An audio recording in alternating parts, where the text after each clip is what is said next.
¿Qué tal amigos y seguidores del Opinadero? Muy buenas. Estamos en la casa, en el apartamento del arquitecto Orlando Bedoya Giraldo. Él es el curador urbano primero de la ciudad de Pereira. Vamos a dialogar un poco sobre cómo viene creciendo esta metrópoli. Pero antes de eso, pues, ni más faltaba. Lo primero es que conozcamos un poco quién es el arquitecto Orlando Bedoya, cómo se llega a ser el curador urbano de una ciudad y qué es la curaduría urbana. Así que bienvenido al Opinadero y ayúdenos a absolver esas primeras preguntas que para nosotros son de vital importancia. Muchas gracias por la invitación, muchas gracias al Opinadero. Sí, la verdad, pues yo soy arquitecto, soy especialista en planificación urbana, llevo toda mi vida profesional, que es de más de 30 años, estoy dedicado a este tema, desde empezar en planeación municipal como consultor, luego ya como director de plan de ordenamiento territorial, macroproyecto Gonzalo Vallejo, en varias cosas, pero siempre el tema de planificación urbana. Eso pues me ha llevado a tener mucho conocimiento de la ciudad, y de un tiempo para acá decidí que mi posición iba a ser como curador. Como usted lo dice, poca gente sabe qué es un curador y qué hace una curaduría. Yo siempre digo que la gente sabe qué somos cuando nos necesita.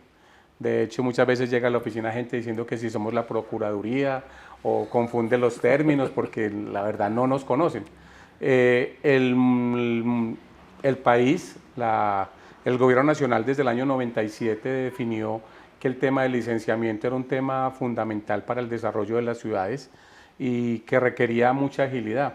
Pereira era una ciudad, yo trabajaba en esa época en planeación municipal haciendo ese oficio, revisar proyectos, pero normalmente la norma nacional piensa es como en Bogotá, y en Bogotá planeación distrital era totalmente ineficiente, donde se presentaban unas demoras eternas, e inclusive hablaban de unos niveles de corrupción altísimos, y por eso decidieron que iban a crear una figura similar a la del notario, donde un particular cumple funciones públicas. Nuestra función es otorgar derechos de desarrollo y construcción. Eso se lee básicamente como licencias de construcción, urbanismo, parcelación, subdivisión. O sea, una función que normalmente han hecho las secretarías de planeación, se la entregan a un particular, el cual se escoge mediante un concurso de méritos. Él tiene unos componentes de conocimientos, años de experiencia, estudios y equipo de trabajo. Todo eso se conjuga, se hace una ponderación y se escoge mediante el concurso los curadores de la ciudad por un periodo de 5 años. ¿Cuánto lleva usted allí? Yo llevo 10 años, estoy terminando el segundo periodo y ya gané el tercer periodo para continuar como curador. Digamos que ese es como a grandes rasgos, o sea, y el tema de la curaduría es un tema de que usted lleva sus planos, usted tiene que tener el asesoramiento de un arquitecto, un ingeniero, presentar unos documentos, nosotros los revisamos y si cumple todos los requisitos se le otorga la licencia. Es decir, que todas aquellas personas o empresas que tenemos un proyecto grande, pequeño, digamos, por ejemplo, yo quiero modificar mi casita de una sola planta, un solo nivel, y lo quiero elevar a 2 o 3 niveles. No lo puedo hacer sin el permiso de la curaduría. Exactamente, todo ese tipo de actuaciones urbanísticas tienen que contar con licencia, que muchas veces tenemos, como dicen, mitos urbanos.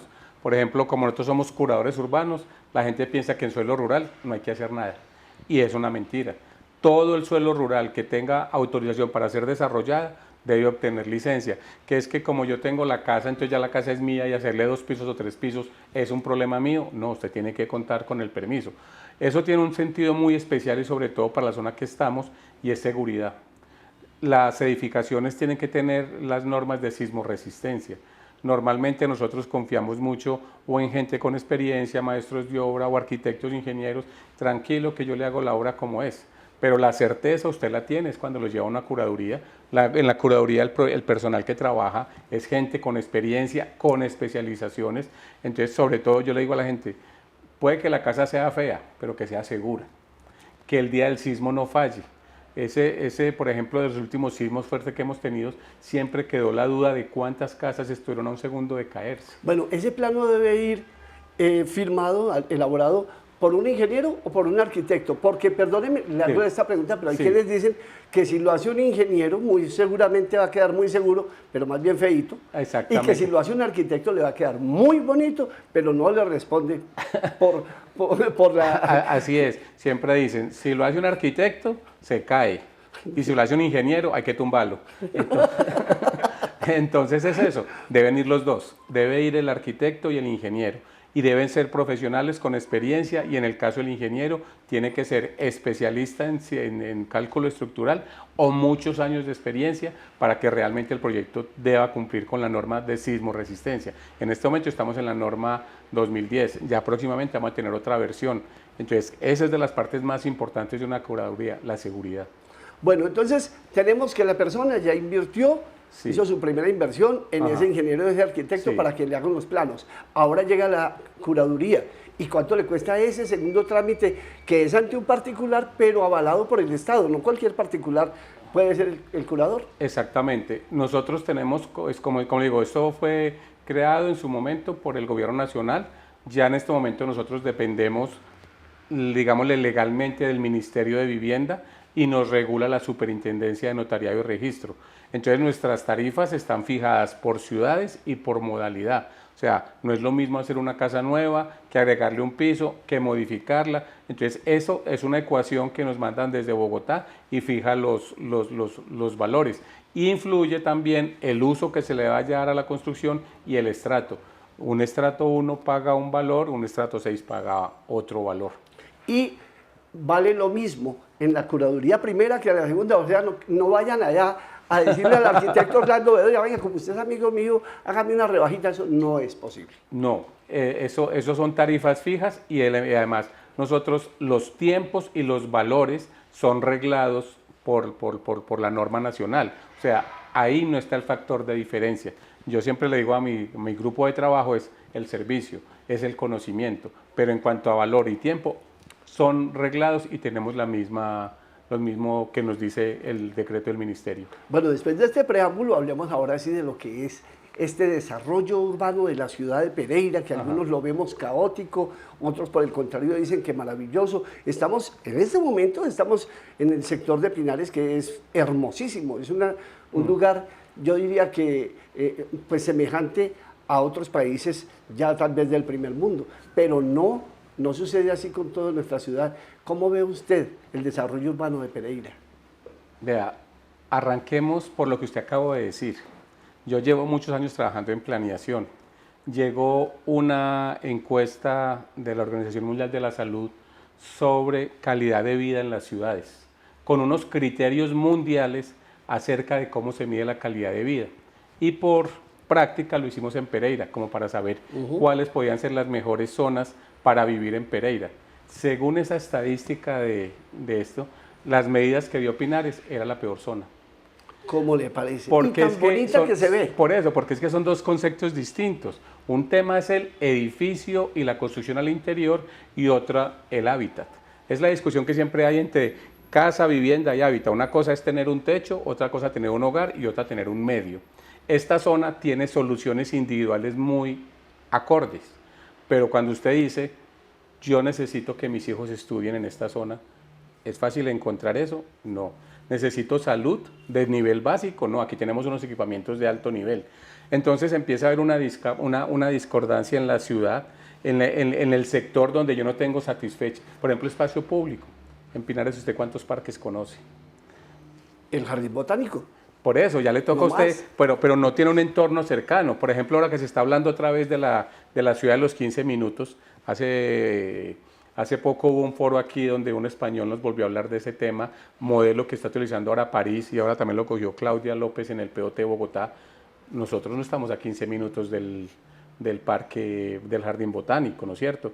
Que es una cosa, entonces es como pensar en una ciudad más cercana, como yo digo, debe tener un radio de acción. Entonces, por ejemplo, Pinares no es amable en eso, mientras que otros sectores que se pueden ¿Cuáles entender serían como esos populares. sectores? Por eso, por ejemplo, usted coge un barrio popular y encuentra que todas esas necesidades. Yo, por ejemplo, siempre me ha gustado, la verdad, hace mucho tiempo no paso por allá, pero me ha parecido encantador el Parque de Kennedy. Usted tiene un espacio público, tiene la iglesia, tiene la unidad de salud, tiene policía, tiene biblioteca, tiene comercio. O sea, como en esencia es como usted piensa. Se puede vivir en el entorno. En el entorno, es como un poco volver al concepto de pueblo. Inclusive lo que hablaba este español la semana pasada, hablaba es, la teoría de los 15 minutos no es más allá que volver a la vida de barrio. Nosotros nos volvimos con la zonificación de la ciudad moderna, las ciudades partidas. Esta es la zona residencial, esta es la zona educativa, esta es la zona de producción, esta es la zona administrativa, y por eso nos volvimos súbditos del carro, porque la única manera de recorrer y tener todos los servicios es moviéndose. En cambio, este concepto es distinto. Usted a pie o en bicicleta va a tener todos los servicios. Entonces, por eso es como salirse de esos conceptos que nos hemos ido formando y creyéndonos, y de pronto hay que parar y pensar, tenemos que volver a un modelo diferente de ciudad. Bueno, arquitecto Orlando Bedoya, pero entonces, si este modelo es el que ahora queremos para nosotros, la gente que se está viniendo de Bogotá está abandonándola, porque si aquí estamos mal, allá están peor. Sí, no, ese es un tema que hemos hablado, y hemos hablado en varios encuentros y con amigos planificadores y con pensantes de la ciudad. Y nosotros hablábamos en su momento del efecto post-pandemia, cómo se juntaron dos cosas: se acabó la pandemia y la gente entró en una conciencia de calidad de vida. Como decía yo, todo el mundo tenía un lote en Pereira para algún día, y la gente dijo, el día llegó. Yo no quiero volverme a tener una pandemia encerrado, yo no quiero que me toque en la mesa del comedor compartir comida, estudio y trabajo. Entonces ya tengo un lote, hagamos la casa. Entonces empezó un fenómeno, y eso lo percibo yo en la curaduría a través del licenciamiento, porque normalmente pues ese tipo de casas se licencian. Entonces empezamos a ver eso. Por ejemplo, ese tipo de casas que se hacían antes eran casas para recreo. Usted tenía el lote, hacía una casita allá para ir los fines de semana, 2 cuartos, una cocina y una piscina y un kiosco para el asado. Y ese era eso, pero usted no iba sino los fines de semana y de pronto la fiesta navideña. Ahora no, yo ya estoy pensando en la casa para vivir. Esa gente se está viniendo ya a radicarse aquí. Pero no, estamos hablando primero de los pereiranos. Ajá. El que tenía un lote aquí dice, yo ya no quiero vivir en Pinares, quiero vivir en mi lote en Combia, o en mi lote en Cerritos, o mi lote, la Florida. Ese tema si quiero lo hablamos ahorita, que ese es más complejo. La vía Armenia, por ejemplo. Entonces empezaron a desplazarse habitantes pereiranos urbanos a convertirse en habitantes rurales, y ahí fue cuando empezó a haber síntomas de conflicto, por ejemplo en Cerritos, porque los que eran 3 carros que se movían en un apartamento en Pinares, ya son 3 carros que se mueven en la zona occidental, y la zona occidental depende de una sola vía. Entonces empezaron a haber aglomeraciones en ese punto. Y un tema que es fundamental ahí es que también apareció el fenómeno de calidad de vida.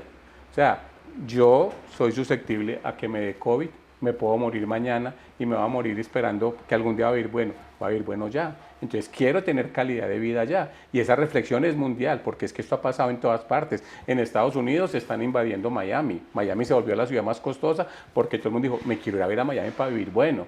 Entonces en todas partes se está pasando eso. Entonces también pasó en Colombia, y ahí fue donde entramos en el mercado nacional. Entonces aparecieron particularmente los bogotanos, pero también está llegando gente de Medellín, gente del Valle y gente del exterior. Vuelvo y le digo, mi termómetro es la curaduría cuando empiezo a ver licencias. Tengo un incremento en ese tipo de viviendas gigante, y uno empieza a ver que ya no son personas de acá, son personas foráneas que están buscando calidad de vida. Pero entonces, como le decía, en ese momento hablamos de la pospandemia. Hoy yo estaba hablando desde la paradoja, porque ahora, ¿qué pasó con lo que usted dijo? Se vinieron en una búsqueda de calidad de vida, y en esa búsqueda de calidad de vida ya están deteriorando la de acá. Entonces estamos ante un problema. Y hay un choque de culturas.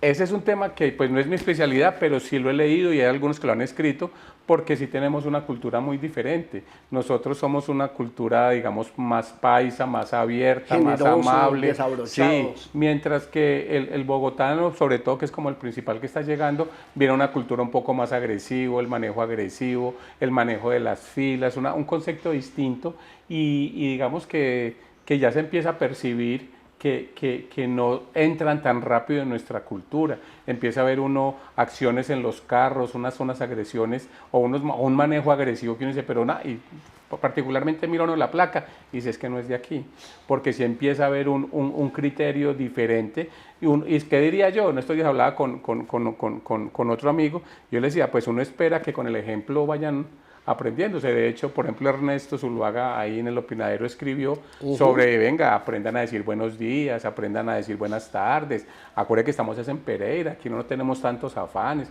entonces es eso, pero uno espera, o sea, no se trata de decirles no sean groseros, no, aprendan que aquí vivimos distinto. Vienen a buscar calidad de vida. Sí, señor. Pero al llegar aquí deterioran la de los que residen y chocan afectándose ellos mismos. Pues decir que deterioran la de aquí, no, lo que pasa es que vamos en un fenómeno que está creciendo muy acelerado y si sigue en ese ritmo va a haber problemas.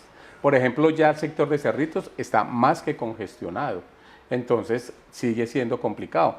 Ahí, por ejemplo, aparece el tema que hablamos ahorita del cambio de modelo. ¿Por qué hay congestión? Porque la gente sigue viviendo en Cerritos y trabajando en Pereira. No quiero pasar por alto una cosa que Dígame. usted dijo que me pareció sumamente importante, Sí. y es que usted tiene el termómetro por el número de licencias que están pidiendo Sí, señor. para nuevas construcciones.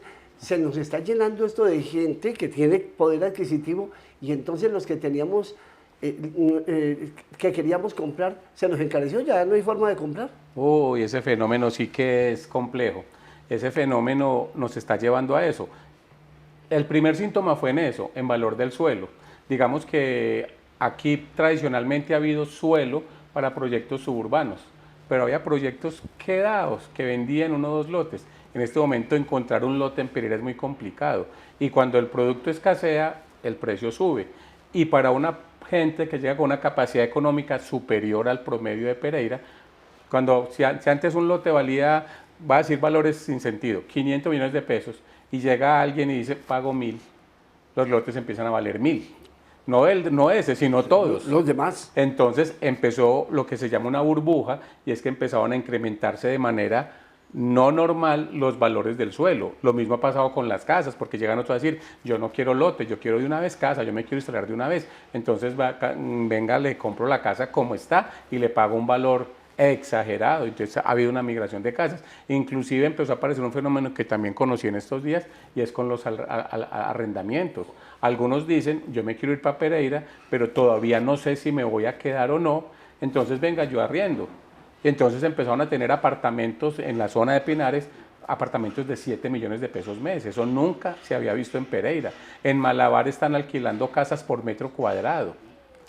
Eso es una cosa loca. ¿Cuánto tiene que ganarse mensualmente una persona para pagar un arrendamiento de 7 millones de pesos mensuales? Pues, calcule. Y que lo paga tranquilo, o sea, no vino a hacer cuentas, a decir, sí, y seguramente esa persona, si ya se siente cómodo, si tiene 7 para el arrendamiento, va a tener para hacer la casa en 1.000 millones de pesos más la casa en sí, el lote en 1.000 millones, más la casa, entonces sí nos está cambiando el valor de suelo. Sobre ese mismo tema, más que todo se trata de vivienda en zona suburbana, ¿o aquí en el casco urbano? No, básicamente es suelo suburbano. La gente quiere casa con lote. Calidad de vida, sí, calidad de vida, verde, exactamente. naturaleza. Lo del fenómeno urbano es un fenómeno temporal, mientras me acomodo en Pereira.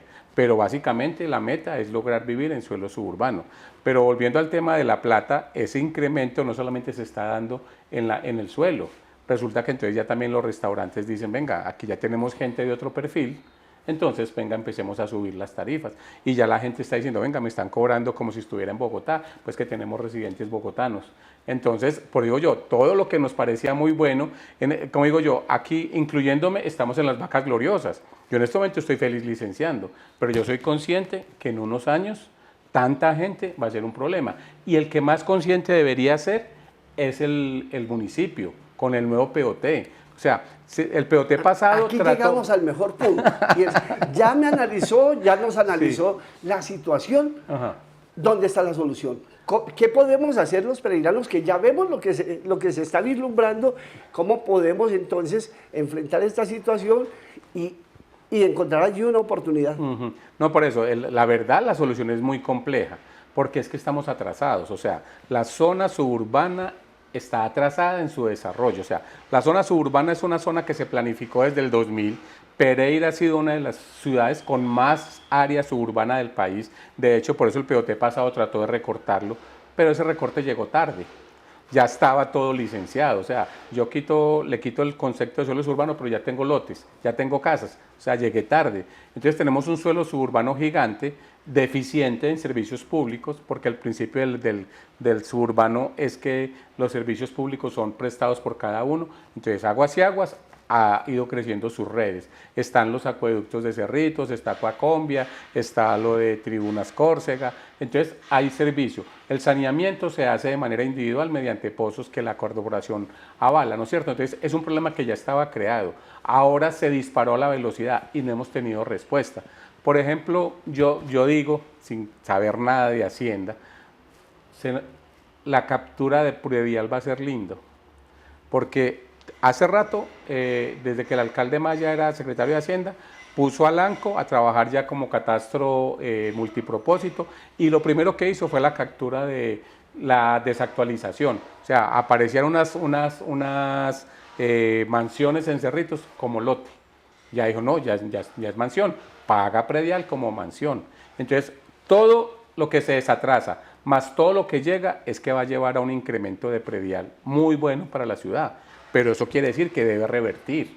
Entonces, por ejemplo, debería estar pensando no solamente en la avenida Cerritos, que esa va al sur, sino cuál va a ser al norte y cuáles van a ser los elementos transversales, o sea, una malla vial completa para Cerritos, no depender de una sola vía, para la cantidad de población que se va a tener allá, tener redes de servicios públicos, pensar que allá la gente vive muy bueno, pero volvemos como al tema de Pinares. No hay espacio público, no hay equipamiento, o sea, es nueva ciudad, la ciudad se tiene que hacer de manera diferente, pero integral, no solo un tema de casas. Bueno, y finalmente, ¿qué vamos a hacer con este disparo que se vislumbra obviamente en el costo de la vida? ¿Cómo esto incide y de qué manera puede ofrecerse una solución para contrarrestarlo? En esa parte sí no, ahí sí yo le sugeriría que buscáramos quien nos cuente, porque es un tema de economía. Necesitamos una bola de cristal. No, yo pienso que esos fenómenos se han estudiado porque estos fenómenos inmobiliarios se han presentado en muchas partes. En este momento también está terminando Madrid, Bogotá hace unos años también tuvo esos fenómenos. ¿Cómo pasa después de eso? El temor que da eso es que muchas veces estos fenómenos, como son temporales, también son sin lugar. O sea, este fenómeno se presenta hoy en Pereira y posiblemente llegamos a ese nivel de saturación harto y los que quisieron llegar ya dicen esto se volvió maluco, vámonos de aquí otra vez. Y buscan otra ciudad pequeña. Y buscan otra ciudad, como por ejemplo en el Quindío están buscando los pueblos, ya Finlandia claro. Salento, todos son, a lo mejor empiezan a colonizar los pueblos de aquí y Pereira se quedó con un problema. Entonces es pensar cómo tenemos que frentear eso, porque esto es una burbuja. Digo, yo como curador soy de los beneficiados, pero yo sé que en poco tiempo eso puede ser escaso y nos va a generar problemas como ciudad. Y esos problemas normalmente, si no se corrigen a tiempo, es más costoso remediarlos. Entonces yo pienso que en este momento debería haber gente pensando.